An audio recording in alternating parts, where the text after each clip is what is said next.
골로새서 2장 8절에서 12절.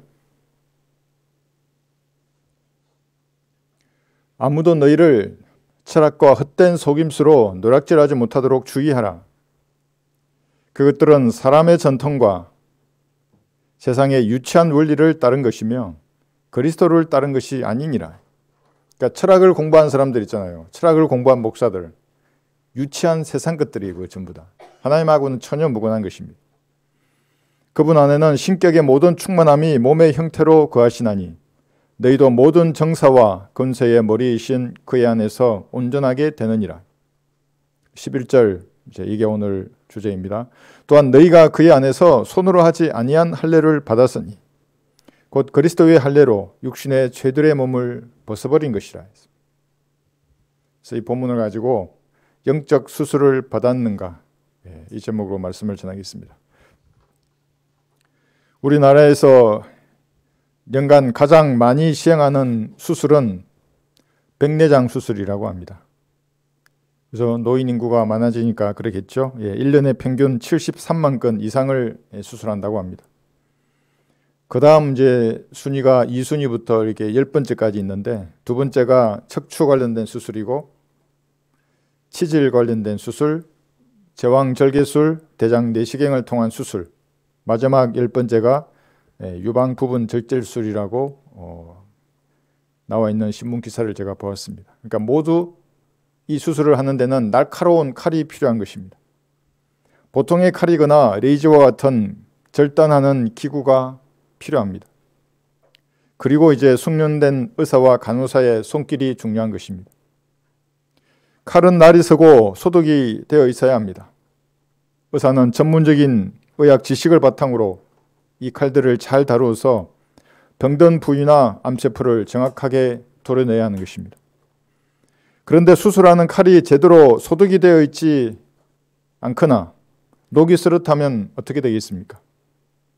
칼을 다루는 의사의 손길이 숙련되지 않았다면 또 어떻게 되겠습니까? 수술을 하지 않는 편이 더 좋았을 것입니다. 그죠? 사람이 겸손해질 때는 마취하고 수술실에 들어가서 이 날카로운 칼을 가진 의사에게 자신을 맡길 때입니다. 저는 군대 생활 마지막 훈련을 나가기 하루 전에 민간병원에 들어가서 수술을 받은 적이 있습니다. 빠른 회복을 위해서 의사는 마취를 하지 않고 수술을 하자고 이렇게 권유를 했습니다. 회복이 빠른다니까 그럼 마취하지 말라고 이렇게 했습니다. 네, 얼마나 아팠던지 가죽끈으로 제 다리를 고정하고 있던 그 끈이 떨어져 나갔습니다. 네, 의사가 웃으면서 아무 일도 아니랍니다. 금방 끝난다고. 그래서 의사의 말을 믿고 수술을 받았습니다. 네, 한없이 낮아졌습니다. 아프니까요. 그죠? 그리고 훈련장에 나가서 수많은 병사를 구령했습니다. 마지막 훈련에 아주 그 유종의 미를 잘 거두었습니다. 약한 그때가 강한 것입니다. 제가 그랬다고요. 야, 내가 피를 많이 흘리면 저기 헬기를 꼭 불려라. 그렇게 말할 정도로 많이 아팠었습니다. 그렇게 아플 때에 주님을 의지하면 성령의 능력이 그 사람을 통해서 드러나기 때문에 그런 열매를 거두는 것입니다. 훈련을 마치고 복귀하는 도중에 군용 집차를 타고 군총을 찬 채로 다시 그 민간병원에 찾아갔습니다. 의사와 간호사가 깜짝 놀랐던 겁니다. 시커멓게 탄 군인이 총을 차고 갔으니 놀랄만도 했습니다. 그래서 제가 소독을 깨끗하게 한 후에 수술을 잘해 주어서 고맙다고 말해 주었습니다. 육체의 질병을 치료하기 위해서는 이렇게 수술을 받아야 하는 것처럼 아담의 모습과 형상대로 태어난 사람도 치명적인 죄의 문제를 해결하기 위해서는 반드시 수술을 받아야 합니다. 죽은 영이 살아나고 혼이 구원을 받기 위해서는 성령께서 집도하시는 영적 수술을 받아야 하는 것입니다. 다른 것은 영을 살릴 수가 없습니다. 어떤 종교적인 행위나 어떤 헌신이나 깨끗하고 절제된 삶이더라도 그 사람의 죽은 영을 살릴 수 없는 것입니다. 이런 영적 수술을 받아야만이 죄로 점철된 육신에서 혼이 분리되어서 영원한 구원을 받는 것입니다. 이 영적 수술을 거부하고 종교적인 행위로 하나님 앞에 다가서는 사람들은 누구나 할례받지 못한 더러운 마귀의 자식입니다. 그런 사람들은 두 번 멸망을 당할 것입니다. 첫 번째 멸망은 육신의 장막이 무너져서 사람이 죽는 것을 말하는 것입니다. 그래서 죄의 삭시 사망이기 때문에 육신을 가진 모든 사람은 죽는 것입니다. 두 번째 멸망은 죽은 다음에 그의 혼이 지옥에서 당하는 멸망을 말하고 있습니다. 사람의 형상을 잃어버리고 벌레와 같은 모습으로 멸망당하는 것입니다. 혼은 불에 녹아서 소멸되지 않습니다. 다만 벌레처럼 멸망당할 뿐입니다. 안식교인 여호와의 정의는 지옥을 비유라고 주장합니다. 믿습니다. 그 사람은 그것을. 어떤 사람들은 아무것도 확신할 수 없다고, 지옥은 존재하는지 안 하는지 모르겠다고 말하는 이런 불가지론을 신봉하는 사람들도 있습니다. 그러나 사람들이 지옥이 없다고 아무리 떠들어도 지옥의 불길은 결코 꺼지지 않을 것입니다. 왜냐하면 그 불을 붙인 사람이 하나님이세요. 하나님 안 끄는데 누가 그 불을 끌 수 있겠습니까? 들어보십시오. 모든 육체는 나 주가 그것에 불 붙인 것을 보리니 그것이 꺼지지 아니하리라 하라. 그때 내가 말씀드리기를 주 하나님이여 그들이 나에 대해서 말하기를 그는 비유를 말하지 아니하는가 하나이다. 에스겔 20장 48에서 49절입니다. 이게 무슨 말입니까? 지옥을 경고하면 사람들은 뭐라고 그러냐면 그것은 성경의 비유로 기록되어 있는 것을 저 사람은 진짜로 믿네? 라면서 광신자로 취급하는 것입니다. 여러분이 지옥을 경고해도 마찬가지입니다. 사랑하는 사람들에게 무서운 지옥에 가지 말라고, 예수님의 피를 믿으면 지금 영원히 살 수 있다고, 그러면 광신자로 취급하는 것입니다. 이런 사람들은 모두 영적 수술을 받지 못한 사람들입니다. 천년왕국이 이 땅에 세워지면 주께서 불을 붙이신 이 타오르는 불길을 지구에 있는 모든 사람들이 볼 것입니다. 그 불은 지구 중심에 있는 지옥과 연결되어 있는 것입니다. 이사야 34장 한번 펴보십시오. 그러니까 사람들이 하도 지옥을 안 믿으니까 주님이 천년왕국 때에는 지구의 그 지상에 눈으로 보게 만든다고요. 사람들 앞에. 야, 이게 진짜 불타는 게 있다? 이사야 34장 6절. 천년왕국 때입니다. 지금이 아니고. 장소까지 기록되어 있습니다. 어디에 그 지옥과 연결된 불이 타고 있을지. 이사야 34장 6절. 주의 칼이 피로 찼으며 기름짐과 어린 양과 염소의 피와 또 순양의 콩팥 기름으로 기름졌도다. 이는 주께서 보스라에서 희생을 내시며 이둠의 땅에서, 이 에돔 땅을 말하는 겁니다. 큰 살육을 내심이라. 지금 보스라 에돔 땅, 이것이 예수님이 지상 재림에서 이 땅을 활보하실 때 시내산에서 왕의 대로를 따라 올라올 때에 있는 그 지역을 말하는 겁니다. 9절 보시면 이제 보십시오. 그곳의 시내들은 지금 에돔 땅을 말하는 겁니다. 역청으로 변하게 될 것이요 그곳의 흙은 유황으로 변하고 그곳의 땅은 불타는 역청이 되리라. 그것은 밤낮 꺼지지 않을 것이며 그 연기들은 영원히 올라가리라. 대대로 그것은 황폐하게 남아 그것을 통과하는 자가 영원 무궁토록 아무도 없으리라. 그럼 안식교와 여호와의 증인들은 뭐하는 사람들이에요? 주님께서는 성경에 그 불은 내가 붙였고 그 불은 영원히 꺼지지 않을 것이라고 말하는데 왜 지옥이 없다고 무지옥을 외치는 겁니까? 그 사람들. 그죠? 마귀의 자식들이에요. 전부 다. 아름다운 종교로 포장된 마귀의 자식들이에요. 이 시대의 영적 수술을 거부하는 사람이 대환란에서 생존한다면 참으로 생존의 달인입니다. 그가 천년왕국의 백성이 된다면 주께서 불을 지피신 이 지옥과 연결된 불을 두 눈으로 볼 것입니다. 사람이 산채로 지옥에 떨어지는 모습이 텔레비전으로 전 지구에 생방송 될지도 모릅니다. 지금이 아닙니다. 천년왕국 때 그렇게 되는 것입니다. 들어보십시오. 또 너희는 몸은 죽여도 혼은 죽일 수 없는 자들을 두려워하지 말고 오히려 혼과 몸을 모두 지옥에서 멸하실 수 있는 그분을 두려워하래요. 마태복음 10장 28절입니다. 여러분에게 주시는 교훈의 말씀입니다. 무엇을 두려워해야 한다면 하나님만을 두려워하는 것입니다. 그분은 혼과 몸을 모두 산채로 지옥에 던질 수 있는 능력을 가지신 분입니다. 다른 어떤 것도 능력이 없어요. 이렇게 마태복음 10장, 이것은 아직 예수님의 피가 효력을 발휘하지 못하는 구약이기 때문에 아무도 영적 수속을 받지 못했습니다. 그래서 혼과 몸이 하나로 붙어 있는 사람에게 주시는 말씀입니다. 그때도 붙어 있었잖아요. 천년왕국 때에도. 천년왕국이 되어도 육신을 입은 사람은 영적 수술이 일어나지 않습니다. 혼과 몸이 하나로 붙어 있을 것입니다. 지상에 인류가 염원하던 유토피아, 낙원이 건설되어도 죄를 지으면 혼과 몸이 산채로 동시에 지옥에 던져질 위험에 처할 것입니다. 한번 들어보십시오. 만일 너의 오른쪽 눈이 너를 실족해 하거든 뽑아 던져버리라. 내 지체 가운데 하나가 없어지는 것이 내 온몸이 지옥에 던져지는 것보다 나으니라. 이건 비유가 아닙니다. 다만 세대가 이 교회 시대가 아닐 뿐입니다. 또 만일 내 오른손이 너를 실족해 하거든 잘라버리라. 내 지체 가운데 하나가 없어지는 것이 내 온몸이 지옥에 던져지는 것보다 나으니라. 천년왕국 때 죄를 지어 눈과 손을 자른다면, 그렇다면 발은 죄를 지어도 된다는 말입니까? 죄인들이 생각할 거 아니에요. 그 손발만 조심해도 되는가? 그럴 수 없습니다. 내 발이 너를 실족해 하거든 잘라버리라. 두 발을 가지고 결코 꺼지지 않는 불 속엔 지옥에 던져지는 것보다 절름발이로 생명에 들어가는 것이 더 나으니라. 그곳에는 그들의 벌레도 죽지 않고 불도 꺼지지 아니하느니라. 마가복음 9장 45절에서 46절의 말씀입니다. 그러니까 지옥과 연결된 불이 천년왕국 때에는 활활 타오르고 있는 겁니다. 에돔 땅에. 지옥에 떨어진 사람은 벌레처럼 녹아서 혼이 멸망을 당할 것입니다. 그러니까 소멸되지 않는 것입니다.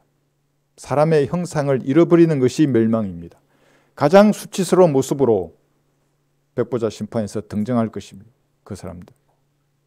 구두기의 모습입니다. 그러니까 자기도 수치스럽고 보는 사람도 수치스럽다고요. 그 사람이. 천년왕국 때 죄를 지으면 눈을 뽑고 손과 발을 잘라야 한다면, 그렇다면 마음으로 몰래 죄를 지으면 된다는 말입니까? 그럴 수 없습니다. 들어보십시오. 내가 너희에게 말하노니 업욕을 품고 여자를 바라보는 자는 누구나 그의 마음으로 그녀와 더불어 이미 간음하였느니라. 마태복음 5장 28절입니다. 이게 비유가 아니라 진짜입니다. 다만 세대가 교회 시대가 아니라 천년왕국에서 일어날 일입니다. 마태복음 5장에서 만약에 유대인들이 예수님이 전파하시는 천국을 받아들였다면 그때 임했겠죠, 이것이. 그러나 연기된 것입니다. 지상재림 때까지. 천년왕국 백성이 된 사람은 천년 동안 각별히 주의해야 합니다. 죄와 연루된다면 산채로 지옥의 그 불 속으로 던져질 위험에 처할 것입니다. 왜 이런 것입니까? 이 교회 시대를 사는 사람 중에 만약에 그 천년왕국에 가게 되는 사람이 있다면 예수님의 죽으심으로 다 이루어 놓으신 속죄를 거부했기 때문입니다. 영적인 수술을 받지 못했기 때문입니다. 그래서 계속 종교적인 것으로 치장해서 하나님 앞에 가려고 하는 것입니다. 뭐 예쁘게 꾸미고 교회 나오고 뭐 물질을 드리고 그 모든 것들은 종교적인 치장이지 영적 수술과는 아무런 상관이 없습니다. 예수님의 죽으심과 부활하심을 믿지 않고 자기 머리로 알고 있는 이 죄는 참으로 가증한 죄입니다. 믿어야 하는 겁니다. 그것을 깨닫는 것도 아니고 아는 것도 아니고. 그 사람들은 이렇게 변명을 합니다. 한번 들어보십시오. 하나님께서 예정한 자를 먼저 거듭나게 해주시면 그때 믿을 수 있답니다. 그럼 이게 뭐예요? 지옥에 가는 책임을 하나님 앞에 돌리는 사람들입니다. 거듭나게 안 해주시니까 못 믿는다는 거예요. 그래서 지옥에 간다는 거예요. 그게 아니에요. 이건 마귀의 주장입니다. 또 어떤 사람들은 하나님께서 택한 자를 믿게 해주셔야 믿어진다고 주장하는 사람도 있습니다. 천만의 말씀입니다. 이것도 마귀의 주장입니다. 침례인 요한을 통해서 세상의 죄가 예수님께 넘어갔다. 이것을 깨달아야 한다고 주장하는 파도 있습니다. 지옥에서 올라온 마귀의 교리입니다. 이런 교리들에는 불과 유황의 냄새가 진동을 하는 것입니다. 이런 것에 손대거나 맛본 사람이 돌아서서 갈보리 십자가 앞으로 나가지 않는다면 영적 수술이 무엇인지도 모른 채로 지옥에서 눈을 뜰 것입니다. 그들은 진리의 말씀을 올바로 나누어 공부하기를 거부하고 철학과 헛된 속임수를 자랑하는 사람들입니다. 그래서 무슨 철학 박사면 그렇게 좋아한다고요. 쓰레기인데. 철학과 헛된 속임수라고 성경이 말하지 않습니까? 말씀을 비교해서 하나님을 알아야지 왜 철학으로 하나님을 알려고 하는 것입니까? 이런 목사나 유튜버에게 여러분의 상급이 노략질 당하지 않도록 각별히 주의해야 하는 것입니다. 하나님도 수술을 행하셨습니다. 첫 번째 수술은 창세기 2장에 나와 있습니다. 창세기 2장 21절. 제가 읽겠습니다. 주 하나님께서 아담을 깊은 잠에 빠지게 하시니 그가 잠드니라. 하나님께서 그의 갈비뼈 중에서 하나를 취하시고 살로 대신 거기를 채우시더라. 주 하나님께서 남자에게서 취했던 갈비뼈로 여자를 지으시고 그녀를 그 남자에게로 데려오시니라. 그래서 얼마나 예리한 칼로 잘랐을까요? 이렇게 딱 절개를 하고 갈비뼈만 꺼내야 되잖아요. 그것도 하나만 꺼내야죠. 꺼내서 예쁘게 빚으신 다음에 다시 절개한 곳을 봉합을 했을 것입니다. 남자는 흙으로 만드시고 여자는 흙이 아니라 남자의 갈비뼈로 만드셨습니다. 그러니까 성질이 서로 다른 것입니다. 얼마나 차이가 나는가 하면 화성에서 온 남자와 금성에서 온 여자만큼이나 차이가 난다고 합니다. 세상 사람들도 그런 책을 쓰는 겁니다. 남녀가 다르네? 다르지. 하나는 흙으로 만들었고 하나는 갈비뼈로 만들었어. 그래. 그 사람 믿지 않겠지만 성경은 그렇게 말씀하십니다. 그래서 지구라는 행성에 지구인은 보이지 않고 화성 남자와 금성 여자들만 살고 있다고 합니다. 여러분 보셨습니까? 화성 남자와 금성 여자. 남녀가 서로를 이해하려면 예수님의 피를 믿어서 구원받은 다음에 말씀으로 성장해야 합니다. 그래서 같은 성경, 같은 믿음, 같은 영으로 하나가 되면 서로의 입장을 조금 이해하는 것입니다. 그래도 부활하여 같은 남자가 되기 전에는 완전히 이해하지 못할 것입니다. 남편은 자신의 아내를 더 연약한 그릇으로 귀하게 여겨야 합니다. 그래서 결혼식에서 남녀가 나란히 서는 것은 아담의 심장 근처에 있던 그 갈비뼈에서 여자를 취했기 때문에 그렇습니다. 세상 결혼식 그렇게 하면서도 왜 남녀가 나란히 서는지도 몰라요, 사람들이. 성경에 나와 있는데. 여자는 발가락으로 만든 존재가 아니기 때문에 억압하거나 착취하지 말아야 합니다. 밟지 말아야 하는 것입니다. 아내도 남편보다 자신이 더 연약하다는 것을 인정해야 합니다. 힘이나 말로 이기려 하지 말고 아내의 말없는 행실로 인하여 그들을 얻어야 하는 것입니다. 베드로전서 3장 1절의 말씀입니다. 여자가 속아 범죄하였기에 여자는 속는 것에 취약합니다. 인정해야 합니다. 영적인 미혹에 잘 넘어가기 때문에 종교시설마다 이런 이브의 후예들로 가득 차 있는 것입니다. 아담이 깊은 잠에 빠진 것은 죽음을 의미합니다. 한번 들어보십시오. 주께서 이 말씀을 하신 후에 그들에게 말씀하시기를 우리의 친구 나사로가 잠들었도다. 죽었는데 주님은 나사로 보고 잠들었도다 하시는 겁니다. 그러나 내가 그를 잠에서 깨우러 가누라고 하시니. 아담의 죽음으로 신부인 여자를 얻었습니다. 이것은 마지막 아담이셨던 예수님의 죽음으로 신부인 교회를 얻는 것을 예표로 보여주는 것입니다. 그래서 하나님께서 행하신 첫 번째 수술은 그 수술을 통해서 자신의 신부인 교회를 얻는 것을 보여주시는 것입니다. 남편들아 너희는 자기 아내를 사랑하되 그리스도께서 교회를 사랑하셔서 교회를 위하여 자신을 주신 것 같이 하라. 에베소서 5장 25절입니다. 여자를 만들었던 아담의 갈비뼈는 예수님께서 창에 찔리셨던 왼쪽 옆구리예요. 그 5번째 갈비뼈였을 것입니다. 이 주님의 왼쪽 옆구리는 교회를 예표하는 사도 요한이 기대어 서서 심장의 고동 소리를 들었던 바로 그곳입니다. 한번 들어보십시오. 그때 주의 제자 가운데 한 사람 곧 예수께서 사랑하시던 자가 예수의 품에 기대어 있더라. 요한복음 13장 23절입니다. 교회를 예표한 사도 요한이 지금 예수님의 심장 소리를 들었어요. 베드로는 못 들었어요. 성격이 급해서 아마 딴 데가 있었을 거예요. 영원한 생명이신 하나님의 피가 뿜어져 나오는 그 심장의 고동을 사도 요한은 들었습니다. 그리고 나중에 이렇게 기록했습니다. 태초에 말씀이 계셨고 그 말씀이 하나님과 함께 계셨으니 그 말씀은 하나님이셨느니라. 이게 요한복음 1장 1절입니다. 그 하나님의 심장의 고동 소리를 사도 요한은 들었던 것입니다. 예수님은 우주 만물을 창조하신 하나님께서 육신으로 나타나신 유일하신 분입니다. 그래서 독생자라고 하는 겁니다. 어떤 사람도 대신할 수 없어요. 신천지의 이만희부터 해서 통일교의 문선명으로부터 얼마나 많은 사람들이 그 자리를 대신 차지하려고 하는 것입니까? 이런 믿음이 없는 사람들은 여러분의 상급을 노력질하는 이리들입니다. 들어보십시오. 태초부터 계셨고 우리가 들었으며 우리 눈으로 보았고 주목하여 살폈으며 우리 손으로 직접 만졌던 생명의 말씀에 관해서니라. 요한일서 1장 1절입니다. 그러니까 사도 요한이 그 심장 소리를 들었잖아요. 이렇게 기록한 것입니다. 사도 요한이 들었던 예수님의 심장의 고동은 끝난 것이 아닙니다. 그 피를 믿어서 구원받은 성도의 마음, 이 하트라고 하는 심장에 깊이 남아있는 것입니다. 이런 사람을 예수님의 생각을 가지고 지상 삶을 사는 그리스도인이라고 말하는 것입니다. 예수님의 심장 소리가 뭔지도 모르고 주님의 사랑과 그 마음이 뭔지도 모르는 사람은 그리스도인이 아니에요. 설령 구원받았다고 해도. 누가 주의 생각을 알았다고 주를 가르치겠느냐? 그러나 우리는 그리스도의 생각을 가졌느니라. 고린도전서 2장 16절의 말씀입니다. 그래서 구원받기 전에 가졌던 지난날의 안목과 세상을 바라보는 그 관조를 버려야 하는 것입니다. 구원받은 건 이제 시작이에요. 그러나 버리는 작업은 평생 진행되는 것입니다.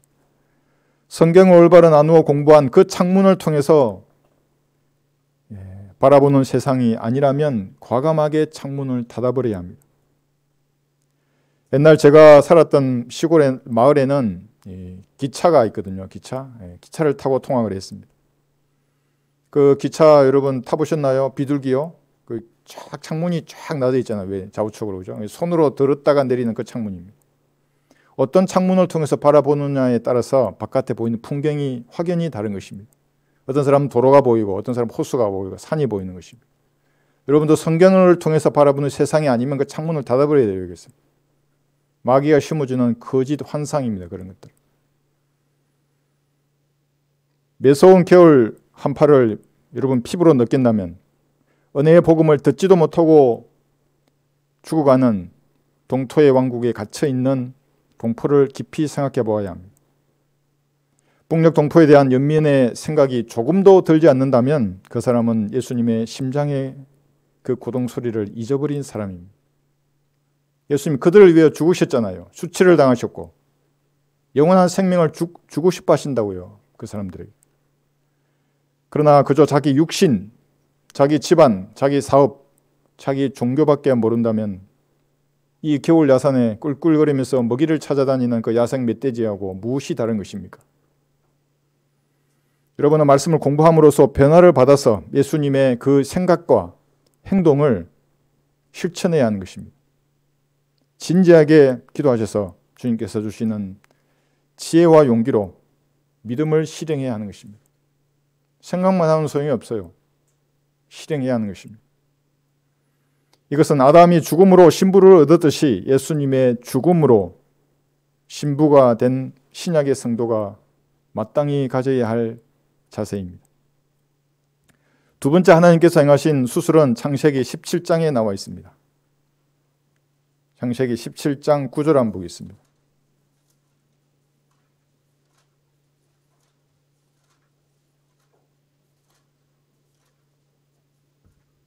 창세기 17장 9절하고 10절.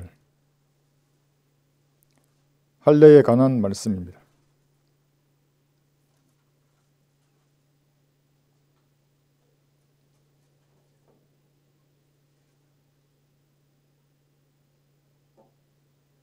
다 찾으셨죠?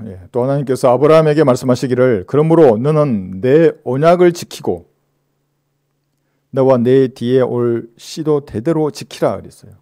안 지키면 언약이 파기되는 겁니다.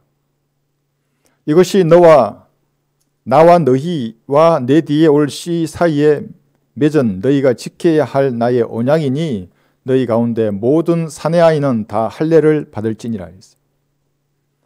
남자의 포피는 성소와 지성소를 가로막았던 휘장과 같은 것입니다. 일종의 덮개입니다. 사내 아이가 시행했던 육체의 할례는 신약에서 거듭나는 것을 모형으로 보여주는 것입니다. 그래서 어떻게 거듭나는가?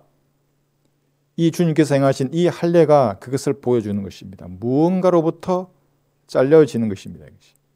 영적인 거듭남은 어떤 것이 날카로운 도구에 의해서 실제로 베어지는 것입니다. 육체의 할례가 남자의 고통과 피 흘림이 있듯이 영적인 할례도 누군가의 고통과 피 흘림이 있어야 하는데 그 피는 반드시 남자의 피여야 합니다. 창세기 펴셨죠? 3장 15절 한번 보십시오. 영적인 할례를 하는데 자신의 피가 흘려질 필요가 없어요. 그건 영적이기 때문에. 그래서 영이신 하나님이 육신으로 이 땅에 오신 예수 그리스도 그분께서 피를 흘리신 것입니다. 창세기 3장 15절 보시면 내가 너와 여자 사이에 또 내 씨와 그녀의 씨 사이에 저기를 두리니 그녀의 씨는 너의 머리를 부술 것이요 너는 그의 발꿈치를 부술 것이라 그랬죠. 여기 너는 그의 발꿈치잖아요. 여기 he예요. she가 아니고 그녀의 발꿈치가 아니라 그의 발꿈치라고 기록된 것은 예수님께서 갈보리 십자가에서 피 흘려 죽으심을 말씀하고 있는 것입니다. 그러니까 남자의 피가 흘려졌습니다. 하나님과 언약을 맺기 위해 사내 아이는 포피를 잘라내며 피를 흘렸습니다. 예수님께서도 영적인 수술을 통해 사람의 혼을 그의 몸에서 베어내기 위해서 피를 흘리셨습니다. 이 주님과 아브라함의 대화를 조금 쉽게 설명하면 이런 것입니다. 아브라함아 칼을 들으라 그랬어요. 그리고 내 자신을 베라고 주님이 말씀하시는 겁니다. 아브라함이 주님 어디를 베야 하는 것입니까? 주님 말씀하시기를 너는 알고 있지 않느냐? 아담 때문에 아담이 범죄했고 여인도 범죄했고 씨가 혼잡해졌다고. 그러니까 아브라함이 주님 그곳을 자르면 많이 아플 텐데요. 주님 뭐라 그러시냐면 태어나는 것에는 고통이 따른단다. 그런데 주님 아브라함이 말하는 거예요. 저는 남자인데 제가 아이를 어떻게 낳을 수 있습니까? 그러니까 주님께서 아브라함아 너는 나의 예표이며 내가 남자이지만 나는 씨를 낳을 것이라고 말씀하시면서 시편 22편을 가르쳐 주셨을 것입니다. 시편 22편 한번 펴보십시오.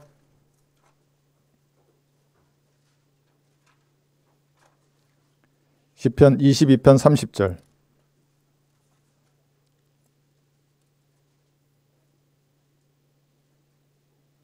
그래서 남자이신 예수님께서도 자기 씨 백성 한 세대를 낳으신 것입니다. 22편 30절 31절 보시면 한 씨가 그를 섬길 것이요 그것이 주께 한 세대로 여겨지리라. 그들이 와서 태어날 한 백성을 위한 그의 의를 선포하리니 이는 그가 이것을 행하셨음이라 했어요.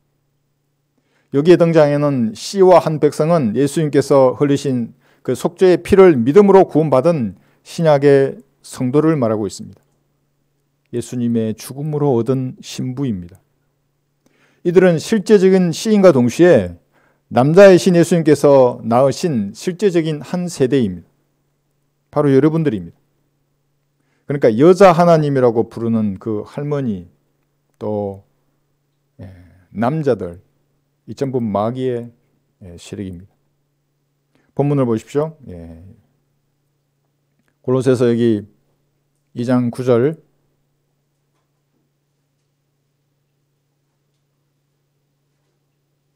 에서 11절 보시면 그리스도의 할례가 명확하게 기록되어 있습니다. 9절부터 그분 안에는 신격의 모든 충만함이 몸의 형태로 거하시나니 하나님께서 육신으로 나타나신 유일하신 분입니다. 예수님은 다른 사람은 없어요. 너희도 모든 정사와 근소의 머리이신 그의 안에서 온전하게 되느니라. 또한 너희가 그의 안에서 손으로 하지 아니한 할례를 받았으니 곧 그리스도의 할례로 육신의 죄들의 몸을 벗어버린 것이라. 아브라함의 맹하신 할례는 손으로 행했던 할례였습니다. 그러나 여러분이 구원받았던 순간에 성령께서 행하신 할례는 손으로 하지 아니한 할례였습니다. 이것은 그리스도의 할례였으며 제들의 몸에 붙어있던 혼이 날카로운 말씀의 칼로 잘려진 영적 수술이었습니다. 이런 수술을 받지 않은 사람은 거룩하신 하나님과 무관한 사람들입니다. 구약에 보면 얼마나 할례받지 못한 더러운 자식들이라고 이렇게 취급하는 것입니까? 그런 사람들이 종교로 포장해서 하나님 앞에 다가서면 하나님하고는 아무 일도 일어나지 않는 것입니다.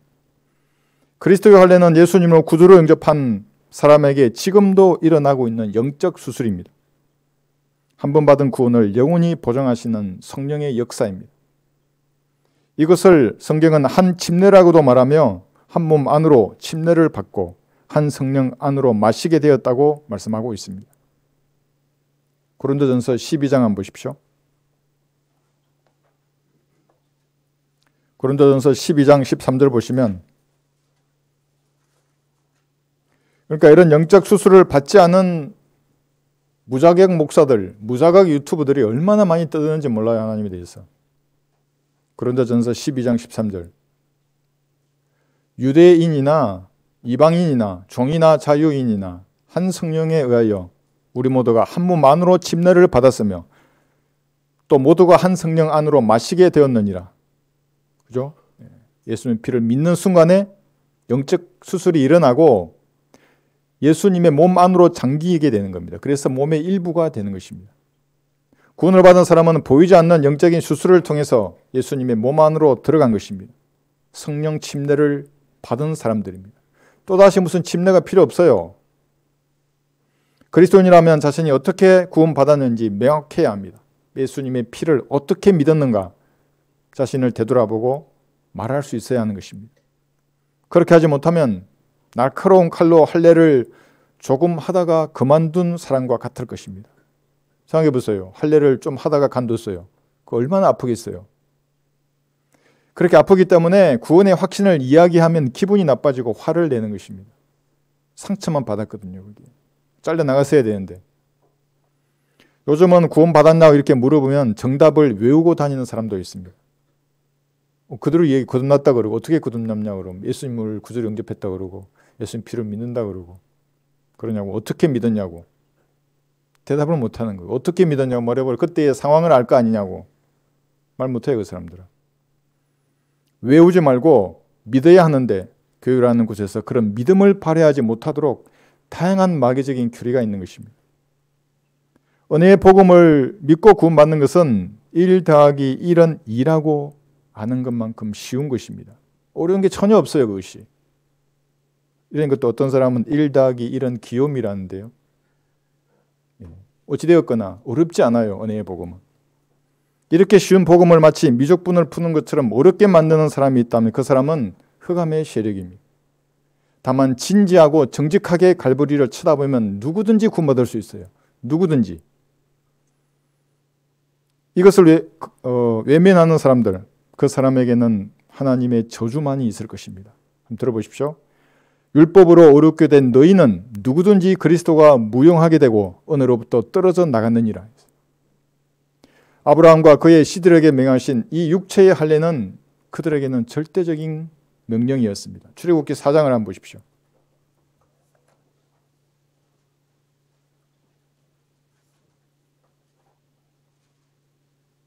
출애굽기 4장 24절.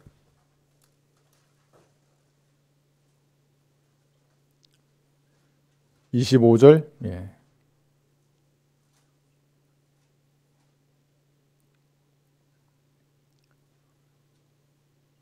주께서 도중에 요간에서 그를 만나, 지금 모세를 만난 겁니다. 그의 가족들, 그를 죽이려 하시는지라. 그러니까 지금 모세하고 모세의 아들 시포라가 있고 두 아들이 있던 겁니다. 그때 시포라가 예리한 돌을 취하여 자기 아들의 포피를 베어 모세의 발 앞에 던지며 말하기를 당신은 참으로 나에게 피 흘리는 남편이니이다 하니라. 그러니까 모세가 이집트를 떠날 때 두 아들에게 할례를 시행하지 않았습니다. 주께서는 언약을 저버린 모세의 장자 게르솜을 죽이려고 주의 천사로 나타나셨습니다. 이때 모세의 아내는 본능적으로 창세기 17장의 언약을 기억하고 성인이 된 큰 아들의 포피를 즉시 잘라내어서 모세 앞에 던졌던 것입니다.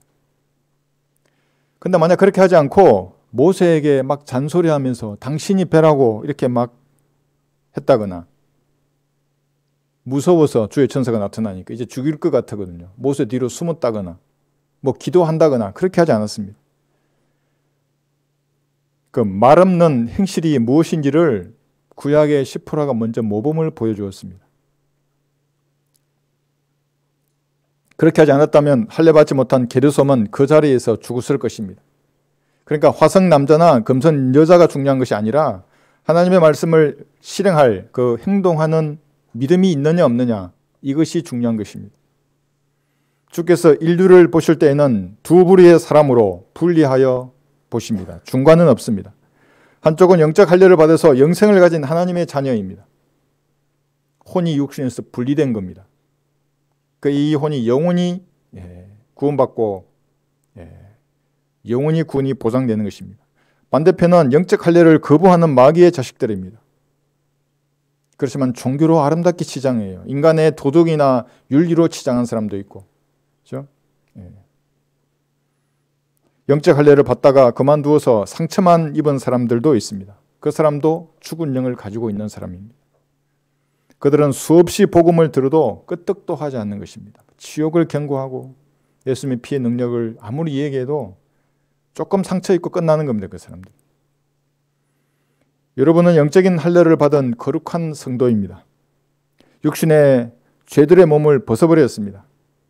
그런데도 주님과의 사이에 무엇인가 덮개처럼 가려져 있는 것이 있다면 말씀의 칼로 그 병든 부분을 잘라내야 합니다. 절단해야 하는 겁니다. 그래서 영적 수술은 오늘도 진행되는 수술입니다.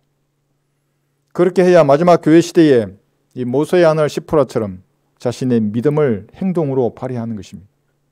그렇게 하지 않으면 모세처럼 그 급박한 순간이 찾아왔는데도 화성에서 온 남자처럼 멀뚱거리고 있는 것입니다. 모세도 알았지요. 그래서 멀뚱거리는 겁니다. 뭐 해야 될지 모르고. 하나님께서 행하신 세 번째 수술은 그래서 오늘날에 구원받은 성도에게 하시는 것입니다. 주님과의 교제를 맡는 그 피와 같은 것, 덮개와 같은 것이 있으면 양날이 선 말씀의 칼로 잘라내는 수술입니다. 요한복음 15장을 한번 보겠습니다.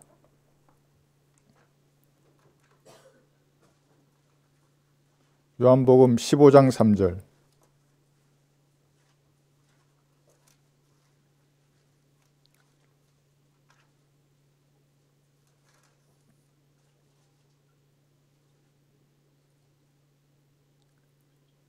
찾으셨죠? 요한복음 15장 3절. 이제 너희는 내가 너희에게 일러준 말을 통하여 깨끗해졌느니라. 하나님의 말씀은 세상 어떤 칼보다 예리합니다. 혼과 영, 관절과 골수를 찔러 가르고 마음의 생각과 의도까지 판별할 정도로 살아있는 단어가 하나님의 말씀입니다. 성경적 설교를 듣고 그 말씀을 여러분들이 수용한다면 공중의 새들이 여러분 인생을 살면서 다양한 방법으로 여러분 안에 심어 놓았던 그 영적인 종량을 제거하는 것입니다. 깨끗해지는 것입니다. 그러나 말씀을 듣고도 자신에게 적용하지 않거나 또 다른 사람에게만 적용하는 겁니다. 자기는 적용하지 않고. 너나 잘하라는 식으로 그렇게 반응한다면 영적인 종량은 점점 더 퍼질 것입니다. 특히 이단이나 사이비 교리를 추종했던 시간이 길면 길수록 바른 말씀으로 자기 안에 퍼져 있는 이 암세포들, 이런 것들을 오랜 시간 잘라내야 합니다. 그런 다음에 주께서는 깨끗해진 사람을 주님의 도구로 사용하실 것입니다. 보존되는 말씀으로 깨끗하게 되지 않는 사람은 주께서 사용하지 않을 것입니다. 다른 사람의 배를 갈라 수술하려고 하기 전에 그래서 자기 안을 먼저 들여다보고 주께서 주시는 말씀으로 수술해야 하는 겁니다. 이것이 자기 스스로 판단하는 것입니다. 말씀을 계속 보고 싶다고요. 마음이 올바른 사람들은. 계속 주님이 그 말씀을 읽는 사람들을 깨끗하게 하시는 것입니다. 갈수록 깨끗한 게 좋아져요. 자기도 알지 못하는 헛소리하는 것은 방언이 아닙니다. 방언은 그런 게 아니에요. 자기도 알지 못하는 소리는 소리이지 언어가 아닙니다. 더러운 개구리의 영이 하나님을 모독하는데 자기의 입을 내어준 사람입니다. 잘라내지 않는다면 결국은 마귀의 밥이 되는 것입니다. 저에게도 문의 줬던 분들이 방언 때문에 걸려 넘어진 사람이 너무 많아요. 내 말이 다 좋은데 방언은 포기 못하겠대요. 그럼 가시라고 이쪽으로. 방언하는 쪽으로. 방언하는 사람 중에 거리에서 설교하는 사람 보셨나고요. 오늘 우리 형제들 거리 설교 실습도 이제 하고 있는데 할 수 없어요. 글쎄. 어떻게 마귀가 예수님의 피의 능력을 성경적으로 외칠 수 있겠습니까? 무서워 도망치지. 성경적 설교를 듣는 것은 자신의 배를 갈라서 그 안을 보는 것과 같은 것입니다. 배 안이 깨끗하면 아멘으로 화답하고 주님께 영광을 돌리면 되는 것입니다. 그러면 하나님께서 주시는 기쁨으로 충만할 것입니다. 배 안에 육신의 잔재가 보인다면 비참한 상태가 될 것입니다. 그렇다면 설교를 잘했고 여러분 반응도 잘한 것입니다. 그렇게 식별된 영적인 종량을 말씀의 칼로 잘라내면 주께서 위로해 주시고 정선된 양식으로 여러분을 먹이셔서 다시 소생시키실 것입니다. 그럼 강력한 그리스도의 군사가 되는 것입니다. 그러나 너 좋고 나 좋고 뭐 서로 좋다 이런 말장난과 같은 이 달콤한 설교는 오히려 영적인 질병을 키우는 것입니다. 액상과당과도 같은 것이에요. 주님이 보여주셨어요. 액상과당은 술하고 똑같아요. 여러분의 간을 살찌게 하는 겁니다. 그것이. 달콤한 설교들. 그런 설교는 수술하는 칼이 아니라 탕자를 유혹하는 말잔치와 같은 것입니다. 유튜브에 넘쳐납니다. 로마서 8장 27절 한번 보십시오. 로마서 8장 27절.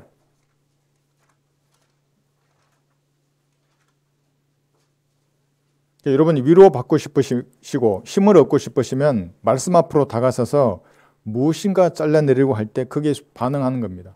아멘으로. 그러면 힘을 얻고 위로를 받는 것입니다. 로마서 8장 27절.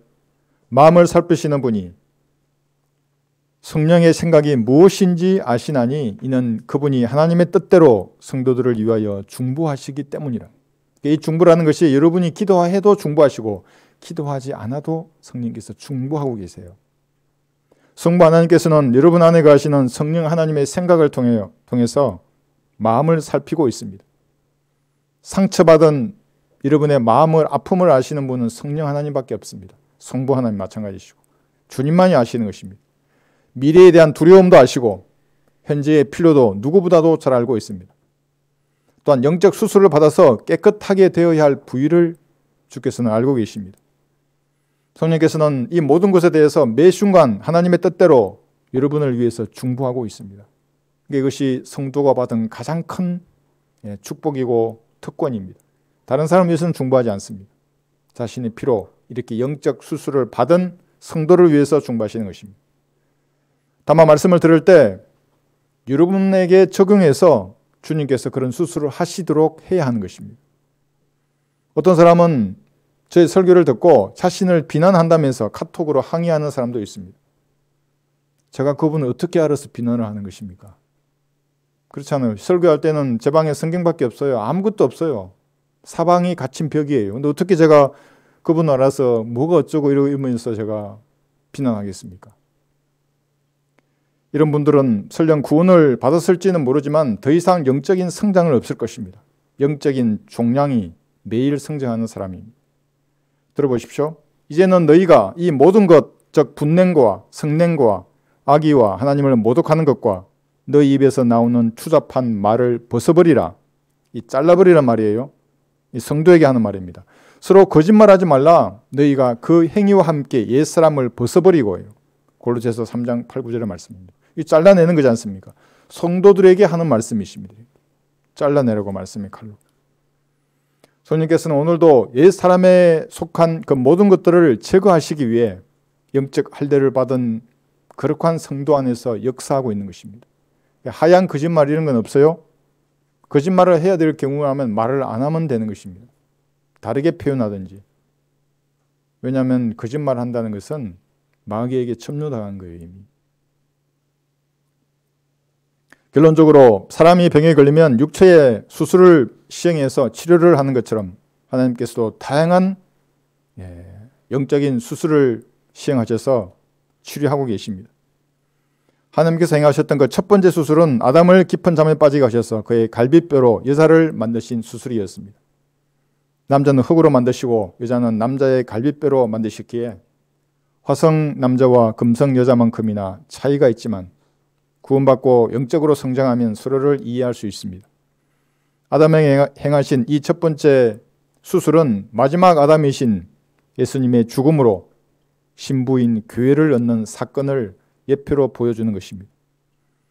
여러분이 그래서 주께로 돌이키면 자신의 죽음만큼 사랑하셨던 예수님의 사랑을 알게 될 것입니다. 얼마나 여러분을 사랑으로 품어주시는지를 알아야 하는 겁니다. 갈보리의 피 앞으로 다가서서 주님께 자비를 간구하는 모든 사람에게 주님은 부요하신 것입니다. 모든 죄들을 용서하시고 새 힘을 주실 것입니다. 죽음을 초월한 이 숭고한 사랑은 예수님께서 여러분을 사랑하신 그 사랑밖에는 없습니다. 다른 사람은 없어요. 하나님께서 명령하신 두 번째 수술은 아브라함에 행하신 육신의 할례였습니다. 모든 사내 아이는 이때부터 이집트를 떠나기 전까지 포피를 잘라버림으로 피를 흘렸고 그것으로 하나님과 언약을 맺었습니다. 이것은 신약에서 그리스도의 할례를 보여주는 좋은 예표입니다. 여러분의 영적 할례를 위해서 예수님께서는 친히 갈보리 십자가에서 피를 흘리셨습니다. 고통을 당하셨습니다. 구원받은 사람은 성령께서 집도하시는 이런 영적 수술을 받아서 육신의 죄들의 몸에서 혼이 분리된 사람입니다. 그러니까 더 이상 육신이 무슨 죄를 짓거나 실수를 하더라도 여러분의 혼에게는 전가가 되지 않는 것입니다. 구원이 영원히 보장되는 성도들입니다. 이 영적 수술은 지금도 진행 중에 있습니다. 성령께서 죄인을 책망하시면서 이 영적 수술을 직접 주도하시거나 그렇지 않으면 여러분이 구원받지 않은 사람들에게 전달하는 전도지를 통해서 또는 여러분의 입술을 통해서 이 수술을 지금도 집도하고 계시는 것입니다. 날카로운 칼입니다. 그러니까. 누구든지 갈보리에서 흘리신 예수님의 피를 마음을 다해 믿으면 즉시 영원한 생명을 얻는 것입니다. 얼마나 날카롭고 강력했던지 복음의 빛이 비치기만 하면 영원히 사는 것입니다. 그래서 우리가 북녘 땅에도 전파하는 겁니다. 작잖아요 이게. 크지도 않잖아요 이게. 읽으면 즉시 육신에서 혼이 분리되어서 그 영원한 생명을 얻는 것입니다. 아무도 빼앗지 못하는 영생입니다. 아무도 통제할 수 없고 막을 수 없는 것이 영적인 수술입니다. 지금도 이 수술은 이 땅의 그리스도인들을 통해서 수행되고 있습니다. 하나님께서 행하신 세 번째 수술은 구원받은 성도인 여러분에게 하시는 수술입니다. 어떤 사람은 수술대 위에서 주님께 자신을 맡김으로 성공적으로 수술이 끝나서 매일 영적으로 성장합니다. 반면에 어떤 사람은 수술 중간에 도망쳐버리기 때문에 번번이 수술이 실패하는 것입니다. 세상으로 도망치는 것입니다. 거짓 교리로 도망쳐버리고 어떤 유튜브에게도 도망가는 사람도 있습니다. 여러분의 마음을 살피시는 하나님께서는 영적 질병이 악화되기 전에 말씀의 칼로 잘라내기를 원하십니다. 이 칼날은 성경적 설교를 들을 때 다가올 수도 있습니다. 이 칼날은 보존된 말씀을 공부할 때 주시는 내적인 찔림으로 다가올 수 있습니다. 어떤 감동으로 다가올 수 있고 압박이나 부담으로 다가올 수도 있습니다. 길을 걸을 때 스치듯 지나가는 생각으로 돌아서라고 말할 때도 있습니다. 내가 나를 위해 고난을 받겠느냐고 질문할 수도 있습니다. 그때 여러분이 정직하게 반응해야 하는 것입니다. 회피하지 말고 말씀의 칼날을. 그러면 여러분 배 안에 있는 영적인 종량이 제거되고 주님께서 주시는 위로와 힘과 지혜로 충만할 것입니다. 마지막 때에 주님의 도구로 모두가 쓰임받을 것입니다. 다 같이 기도하시겠습니다. 여러분 설교를 들을 때 무엇인가 여러분 마음이나 생각 가운데 찾아오는 것이 있습니까? 주님께서 여러분에게 무엇을 요구하실 때 여러분 무엇이라고 반응하시겠습니까? 너가 나를 사랑하느냐고 물으신다면 여러분 뭐라고 답변하겠습니까? 영적 수술로 잘라내야 할 부분이 있다면 주님 잘라주십시오. 제가 참신하고 주님 보시기에 합당한 자세로 주님 앞으로 다가서기를 원합니다. 그렇게 기도하는 귀한 시간이 되어야 하는 겁니다. 그냥 지나치지 말고 정직하고 진지하게 전파된 말씀에 이제 여러분이 반응해야 하는 것입니다. 기도하십시오.